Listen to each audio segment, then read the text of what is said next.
My field is the biological effects of radiation, and in the last decade or so we've become increasingly interested in the effects of Far UVC light, potentially for benefit public health. Ultraviolet light, we typically divide it into three regions, and they're defined by the different wavelengths as UVA and UVB and UVC. What we're talking about here is the UVC component, which has been known for maybe 100 years now, that UVC is really incredibly efficient at killing viruses and bacteria. But it's been used much less in a public setting because of the potential for damaging the eye.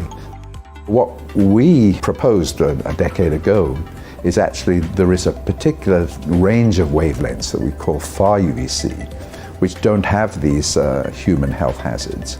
Conventional germicidal UVC is typically about 254 nanometers in terms of its wavelength, whereas Far UVC is down in the 220s. The 222 Far UVC light really can't penetrate to living cells in the skin, and likewise in the eye.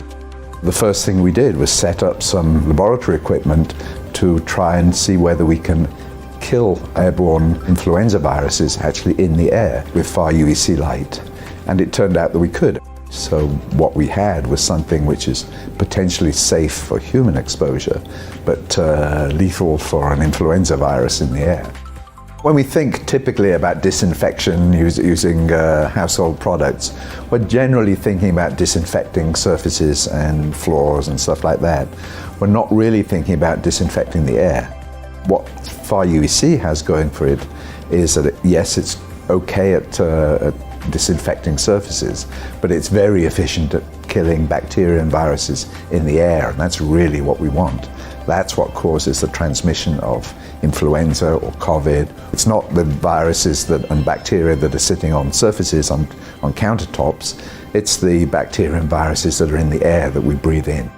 The future of Far UVC depends on so many different factors, but we have continued to work to demonstrate both safety and efficacy.